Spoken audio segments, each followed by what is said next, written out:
Wisconsin, again, a lot of places we could look here, but the word I'm going to use, if this is a word, all night in Wisconsin is wow wow.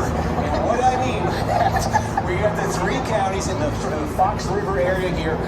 B, Brown County. O, Allegheny County. That's where Appleton is. And W, Winnebago County. That's where Oshkosh is. And then right here, the Collar County, sort of around Milwaukee, three core Republican counties. That's Ozaukee County. That's Waukesha County. That's Washington County. Wow and bow. You got to go backwards to get the bow there. But the importance here is these two collections of counties tell two stories that are going to be key to the outcome in Wisconsin. Let me just show you again. These are the bow counties, and what's happened in them, they're very demographically similar here. We've got the same sort of about 80-85% white, a lot of blue-collar white, the median income about at the statewide average in these places. In 2016, Trump brought the Republican number up. Because collectively in these counties, he got it up to 10 points. That was a big improvement for Republicans. In 2020, he gave back some of that improvement. This dropped from 10 to 7, given how narrowly perched Wisconsin is in terms of the result. This was a very significant drop in support for Trump. So the Trump campaign wants the bow number back at 10, wants the bow number higher than 10. They need that tonight. Now, the wow number has been diminishing for Trump and has been diminishing for Republicans since Trump came along. You can see in 2016, Trump held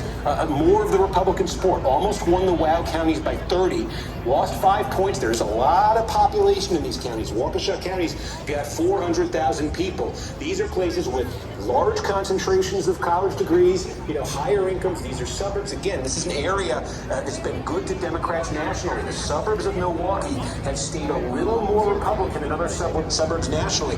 Can Democrats make another big cut in this Republican margin here? That would be a very good night. That would give Kamala Harris a great chance in Wisconsin. Sorry.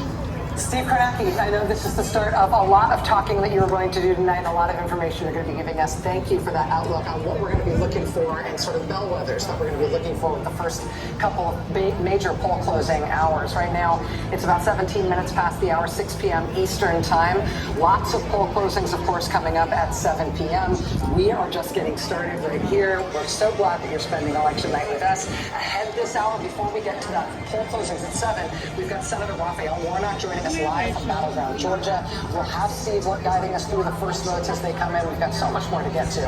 Remember, this is a marathon, not a sprint. It sometimes feels a little more like a steeplechase, but regardless, we'll be right back. Stay with us.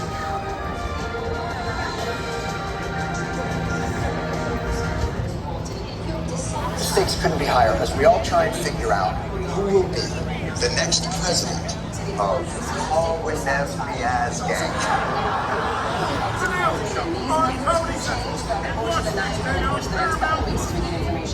But the state of democracy is the top issue. 25% feel that it is secure. 73% feel that it is threatened. I want to bring in our political editor Chuck Todd to talk us through some of these numbers. Chuck, into the noise. Look, this is a macro election. This is not one that's being decided by a single machine. Voters coming in here, they're nervous, they're not happy the way things are. I mean, this is not about they're not happy with a specific party in Washington. This is bigger than that. This is about who's an American. So I do think that we see, this is why I think we see what feels like, people feeling not as good about how things are going about the country, but also uncertain. They're not even certain that either president is going to make them feel great. They're just clearly nervous about what the other side might do. The other takeaway here is the fact that I think will make it this election. Fewer people identify the party.